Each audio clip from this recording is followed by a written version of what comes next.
I'm here with Miss Amber and Miss Erin of Aprendamos Family Services, and they're going to be speaking in regards to our employer spotlight today. My name is Constance Simmons, and I am the Employer Relations Coordinator and Office Manager, taking on this responsibility and role to introduce you guys to our TW community. So I will turn it over to you guys. So Miss Amber, if you would like to go first with the introduction, then we'll pass over to Miss Erin. Yeah. Hello, my name's Amber. I am the recruiter here at Aprendamos, and I've been here for a year and a half now. My background is actually in hotel, restaurant, and tourism management here at New Mexico State University. I recently got my master's degree in business administrations, also at NMSU back in 2021. But yeah, my background's mostly actually restaurants. But yeah, I'm excited to have you guys know more about us. So, but I'll pass it on to Ms. Erin. Hi, everyone. I'm Erin O'Donnell, the HR director here at Aprendamos Family of Services. I have been here for a little over 3 years now. However, I've been in HR for 19 years. Like Amber, I graduated with a hotel, restaurant, and tourism management degree, but I minored in human resources. So I worked on the different spectrum, doing HR in the hotel scheme prior to, getting into healthcare as HR. So I've been doing healthcare HR now for about 7 years. So welcome, and we look forward to bringing you on our team soon. Awesome. Thank you so much. And since we want to hear about the recruitment and active initiative, and diversity and equality efforts of inclusion, do you have any specifics about that within the company, how you guys implement the DEI aspect? Yeah, so our company is actually majority females, Hispanic females. We do have some males as well, and we are working towards, of course, like getting more males into our organization. Of course, the more the merrier. But we did create a position for diversity itself. So I forgot the specific. Cool. So we in February of 2022, we brought on a culture and belonging champion to help us with our DEI SJB initiative. So it's still, somewhat new to us as an organization, but I think we're open to, feedback and guidance, and we are a learning organization in general. So it's basically like you learn something new every day, and we look at ways on how we can listen to our staff and integrate, whatever ideas they have. But we are, definitely an organization that is committed to this and this movement. And just, we don't have all the answers. We're not perfect, but we're trying hard behind the scenes to, get us to that level, like bigger companies, I guess, have been doing. So. Awesome. That's awesome. I'm happy to hear that. And I know our students will be excited about the opportunity as well, having the DEI experts on site as well. And then you're having those efforts to grow in that position as well. So that's pretty awesome. So congratulations in that respect. I guess we can just get started a little bit. Can you tell me some demographics of the organization? Yeah.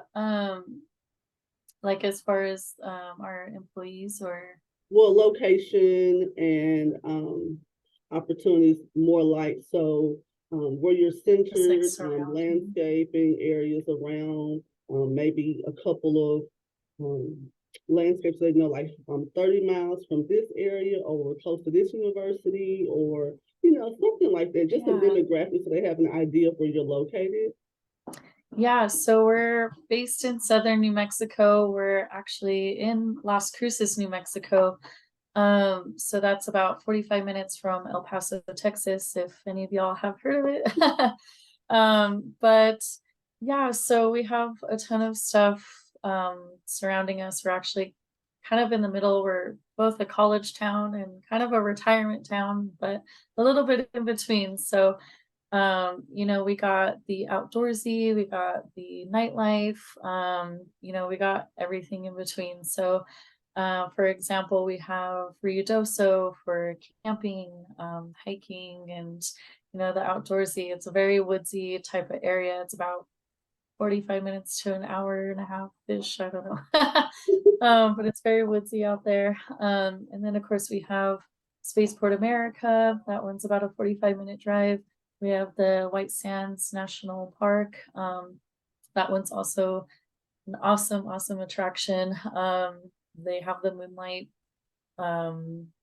like events, the full moon events, yeah. And there's, gosh, what am I missing? We have the Rio Grande. It is only like during the summer, but that's a great fun activity to do with the family. What else? And then we have New Mexico State University. So that is the college here. We also have Doñana Community College. Let me see. What else am I missing? So for those of you that may have kids, the school district is the Las Cruces Public Schools. However, there are about 8 to 10 charter schools as well. And we're also about an hour away from Truth or Consequences, New Mexico, which has, it's basically a spot for people to go to, like, soak in the hot springs. Sorry, I'm trying to think of the word. And so that's a real popular place to go as well. So we're really, in a good area. It's a 3-hour drive to Albuquerque, New Mexico. In Albuquerque, you can find the Sandia Tramway. There's the every October, the International Balloon Fiesta. It's a huge worldwide event. It draws about 80,000 people to New Mexico in general. It's, in 4 hours, you could be in Santa Fe, New Mexico. So, everyone thinks of, Southern New Mexico is like not having anything, but it's truly like its own little gem, and we're so close to, the airport in El Paso. So from El Paso, Texas, you can basically jump on a plane and go international, direct flights to Phoenix, Austin, Denver, Houston, Dallas, Vegas, of course. Wow. So yeah, so it's a good location. El Paso and Las Cruces kind of border the Mexico border to some extent, and so we have that as well. The area is also really big on government, so we have Holloman Air Force Base. We also have White Sands Missile Range nearby, as well as Fort Bliss in El Paso, and so all three are very popular and well known for the government position. So if, like, you or your spouse go that route, like, you'll probably end up here at some point in your time with the military. There's just so much more, and I mean, this area is also really big on agriculture. So we have a lot of farming, from alfalfa, green chili, cotton, corn, pecans, so I just encourage you all to look it up, and you can go for more information at visitlascruces.com. Oh, thank you so much. Very detailed description. You can tell we're hospitality Yes, majors. I can tell. It's coming out. Like, you got me wanting to come visit. Yeah, and I feel like we're very culturally, rich. We have that Mexican and Hispanic heritage. Just right outside of Las Cruces is Mesilla, and that's the oldest town, I think, in New Mexico. I don't know, but Billy the Kid is a big thing over there. There's say that he's been around there. So we have Dia de los Muertos there. We just have a lot of fiestas there as well. There's buildings that have been there since the 1800s. It's a very culturally rich environment, and we really embrace everybody's diversities and celebrate them. So yeah, come on down and visit us and make it a trip. Yes. I was also just really quickly gonna say, there's a lot of also like local homegrown wineries as well. They do tours and they have like restaurants and whatnot as well. Craft beer or breweries, local ones are popping up here as well. So I mean, it is a good mix for all ages, you know. I think this area kind of caters to everyone and anyone. It's just you have to come here and give it a try. Right. We also have all 4 seasons, you know.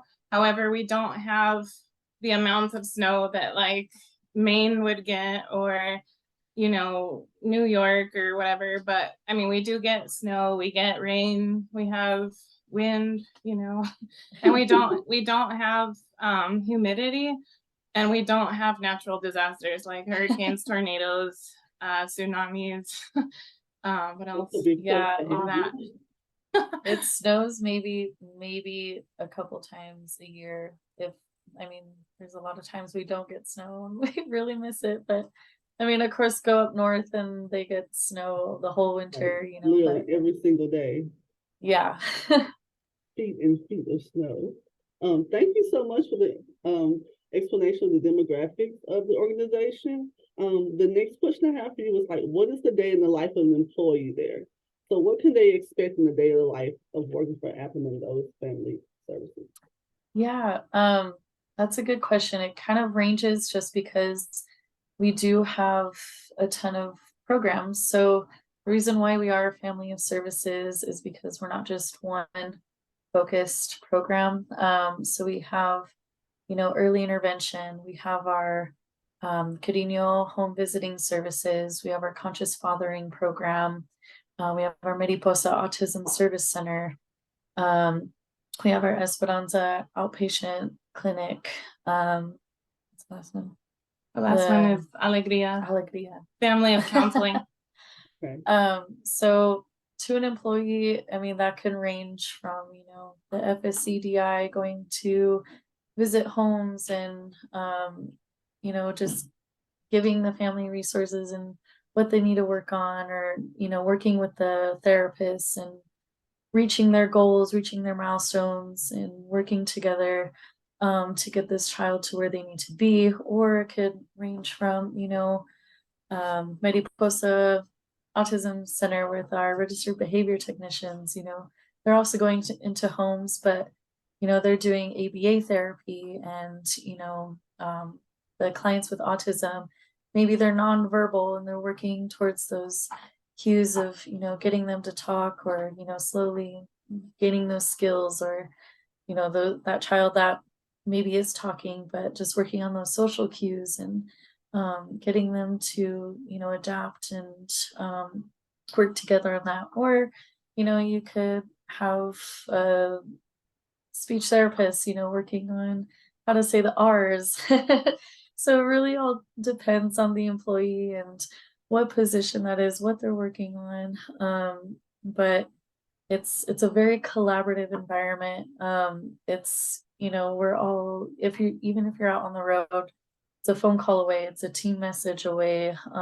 Even in our outpatient clinic, you just hop in next door, like, hey, my client is doing this, like, can you help me? Or my client was I don't know, frustrated with this part and this is not working. What do you suggest? What has worked for you with other clients?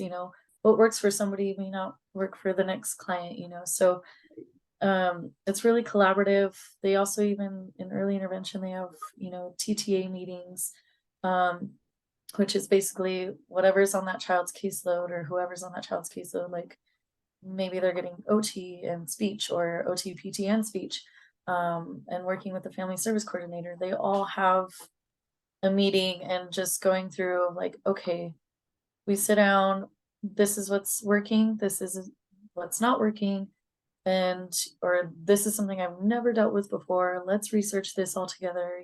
So it's very collaborative.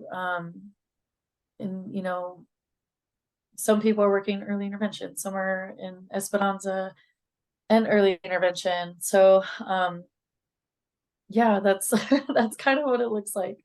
But I don't know if you have anything to add. Yeah, so I mean, obviously we hire, professionals primarily. However, I mean, there's other majors, besides therapists, like, that you can join our team for, from, referral authorization coordinator, administrative assistant, HR, accounting, etc. But we also offer flexible schedules. So, you can come on full-time, part-time, three-quarter time, which is somewhere in the middle. We also offer fee-for-service options, subcontractor options. And so it's basically up to you, like what works for you. Some positions, unfortunately, do only require full-time schedules, but I mean, for the most part, we try to make it work for everyone, if you're willing to give us a try. And we also offer hybrid options as well. So you could be a licensed, I don't know, speech therapist or occupational therapist and be physically living in Texas, for example. But if you have a New Mexico license for occupational therapist or speech language pathologist, we could, offer you like a telehealth position as well. So it's very flexible. And of course, COVID has kind of shifted that for most organizations. So we like to say that we're flexible, and I mean, it's very much a rewarding place to work, because you're working mostly with kids, from birth or even prenatal all the way till, they're teenagers in some cases. And you really get to dive into the family dynamics at home and what's going on, and provide that coaching model, to the families. And we have some families that have kids or siblings in each of our programs. So like what Amber was saying, the collaboration is a big thing amongst all of our programs. So I guess what I'm trying to say is anything kind of goes. And of course, there's different caseloads, depending if you're in early intervention or the clinic. There's different like benchmarks and targets and caseloads and productivity, but I mean, that would be like what the interview process would be for, to explain that. Thank you so much. There's so many different opportunities there. And I feel like each opportunity could probably fit each person individually. But like you said, the interview is for them to decide. But I think you guys gave a great description of what you guys can offer. So thank you so much for those explanations. Great.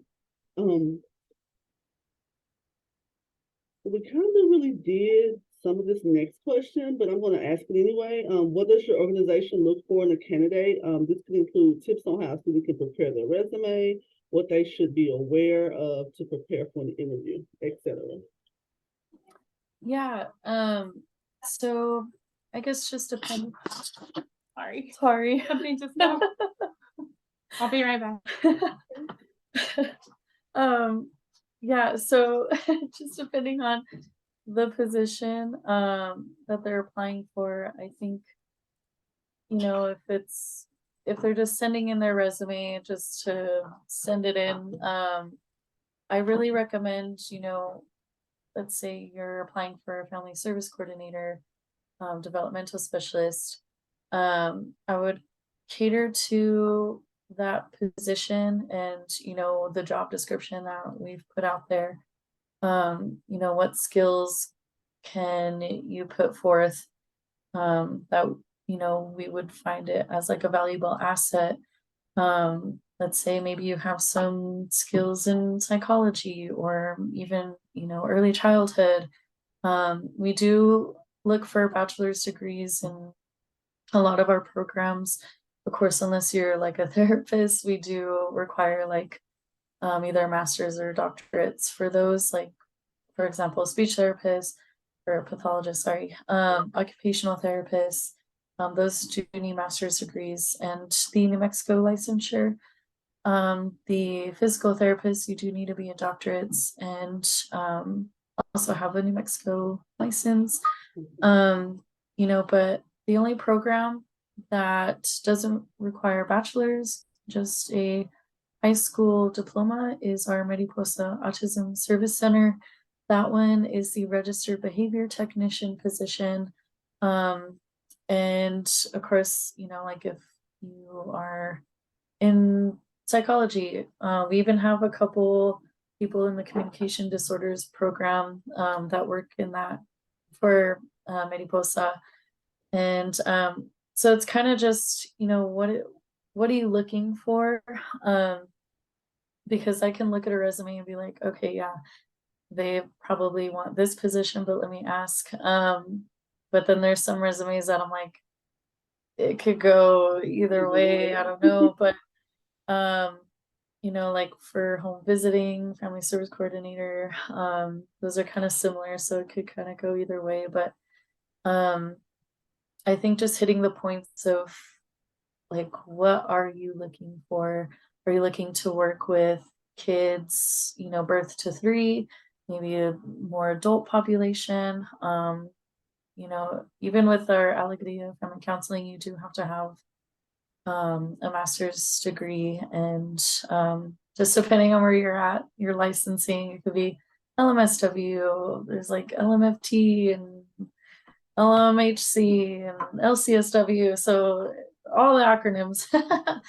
But the New Mexico licensure of whatever master's degree that you have. But I think just, yeah, like I said, just kind of catering towards that. But And then also, of course, like our interviews, we usually have like one of us be the note takers. We have introductions, and then like if you're a physical therapist, for example, we bring in, the director or manager of the program. We bring in a physical therapist from both our early intervention and the outpatient clinic if they're available, one or the other or both. And so it's basically like a one-stop shop. It seems overwhelming because it's a panel, but truly we have found it to be more effective because the candidate can ask a question and then, the expert can kind of chime in. So if it's about benefits, like we can chime in. If it's about the caseload, the manager or director can chime in. If it's about like, what skills am I going to be doing with the kid, like from a motor standpoint, what is my like limits versus like, I don't know, like what I'm supposed to actually be doing. So it's actually kind of helped because that way we don't have to waste so much time, playing phone tag or email tag, like, with the questions and answers. And we also want people to look at our website, before doing the interviews. And so that is AITkids.com. And just kind of scroll around, learn about us. We also are a values-based organization. And so we also look for people that can mirror our core values. Or like if you have core values yourself, like we want to know what those are and how you think it would be beneficial into our organization. We also have mindful practices and gratitude in the organization. And so if you've already been doing some of those things, maybe look at a way of like, hey, I found out that you're an organization that wants more mindfulness involvement or whatever. And so you can tell us about your skill set and what mindfulness means to you and yada, yada. So we typically start each meeting that we have with what we call a mindful moment. So it could be a quote or a breathing exercise, meditation. And then we try to end every meeting with a gratitude circle. So like, today, what are you thankful for? Or share, this or that. So yeah, so that's basically, I think, what we're looking for. So yeah, I think she brings up a great point with the interview process. It does look intimidating because there can be 4 or 5 people on the panel, but it truly is like we're there to have a conversation. It's as long as you can tell us like your background and you're passionate and what made you apply with us? Like, why are you interested in Aprendamos? I think it's a smooth process, and we're there to just kind of get to know you, and vice versa. You guys want to vet us as much as we want to vet you. So making sure this is a right fit. But yes, I do agree, it can be intimidating, and sometimes I feel bad, for the candidate sitting in front of me because they look, nervous usually, but we're truly there, to answer any questions and get that out of the way, because, if we're interviewing for a speech pathologist, I'm not going to know what they do every day. I'm not there every day doing it. So, we have so and so who's a speech pathologist, and they can answer the questions, and I can answer, benefits, and, anything, the onboarding process, and we can have our, COO kind of go into like the whole program. So yeah, that's truly kind of why we do that interview the way we do. But yeah, I just wanted to add to that. Well, thank you so much. I think you guys do an awesome interview process, especially if they're traveling from out of state, and they have to fly in. I think it's a very good guarantee that they would benefit better from a panel versus how Aaron explained, like back and forth conversations through email or phone call. Just a one-stop shop. I think that's a great option for our candidates that would love to apply with the company, and also that gives them some type of leverage as well. So Yes. awesome. Thank you, ladies. I just have like one more question for you guys, and we'll be all done. My last question would be, are there any recruitment events for students and alumni can attend or sponsored by the organization? Do you have any virtual events going on, or do you mostly have more in person? We do attend career fairs. We don't necessarily do like our own. However, it's not off the table, but we do try to attend, virtual fairs, especially through colleges like such as you. And we try to be in person as much as possible. Of course, it's not always possible, but we're also like a phone call away. We are an email away. Which our number is 575-526-6682. And then our and then our email is hr@aitkids.com. So and then we do, we post on Indeed. We try and keep our website as updated as possible with any openings that we have, and trying to get the word out there. And we do also post on Handshake. We are affiliated with Texas Women, so we're able to post through you guys. And so we do try to go through different recruitment channels and go to different fairs, and getting the word out. And because I know we're small, but we're big, and trying to get the word out, and come to lovely Las Cruces, New Mexico. So yeah, we do our best to get the word out. But those are the things that we mostly do. But you're more than welcome. We'll fly you out, and we have sign-on bonuses, we have relocation assistance, and you can take a tour of our facilities. And if you're curious about Esperanza, you can tour that facility. We have speech therapists, PTs, OTs that would love to tour the facility with anybody who's interested. And we can go to lunch, explain the programs a little bit better in person. So you get a one-on-one meeting with us, so that's also on the table. So I also wanted to add that each of our programs, so we have the Aprendamos Family of Services, the main company, but then under under that we have the 6 programs, right? So each program, like the conscious fathering, the Aprendamos early intervention, Alegria family counseling, each of those all have their own social media post or site on Facebook and Instagram, and so you can follow us there. We're in the process of getting content to, you know, join the TikTok movement.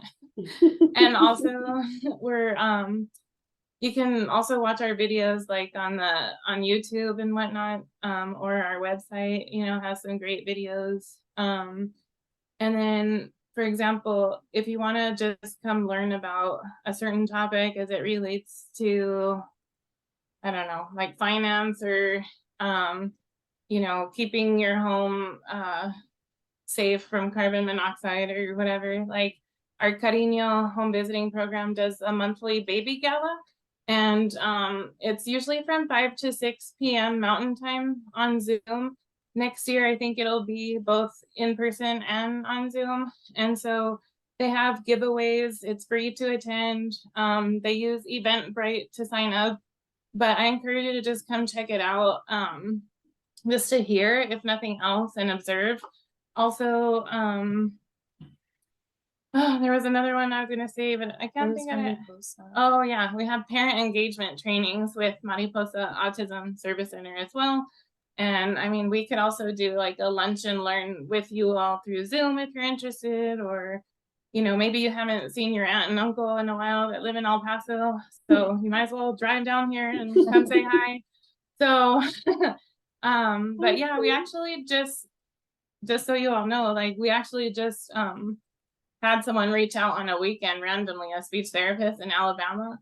And it turns out her husband was in the process of interviewing with the university down here, and he ended up getting the job, and they flew down here for a few days to try to find, you know, a place to live. But in that time frame, she was able, like Amber said, to join us for a tour of the facility, get to meet with us one-on-one, talk to both programs for early intervention and the outpatient clinic. And then she was also able to come to one of our DEIJ lunch and learns. So it was really cool. And then here she is now, you know, and so it's been really like nice to see full circle stuff like that happen. Awesome. Thank you, ladies, so much. I truly have enjoyed meeting with you guys today for our Employer Spotlight session with Texas University. I want to thank you again, Ms. Amber and Ms. Aaron. I don't want the time to cut off on us. We have 1 minute left, so I want to go ahead and end now. But stay on for me after the recording. But thank you so much. I truly enjoyed it, and I know our students will as well. Thank you. We look forward to meeting you. Thank you.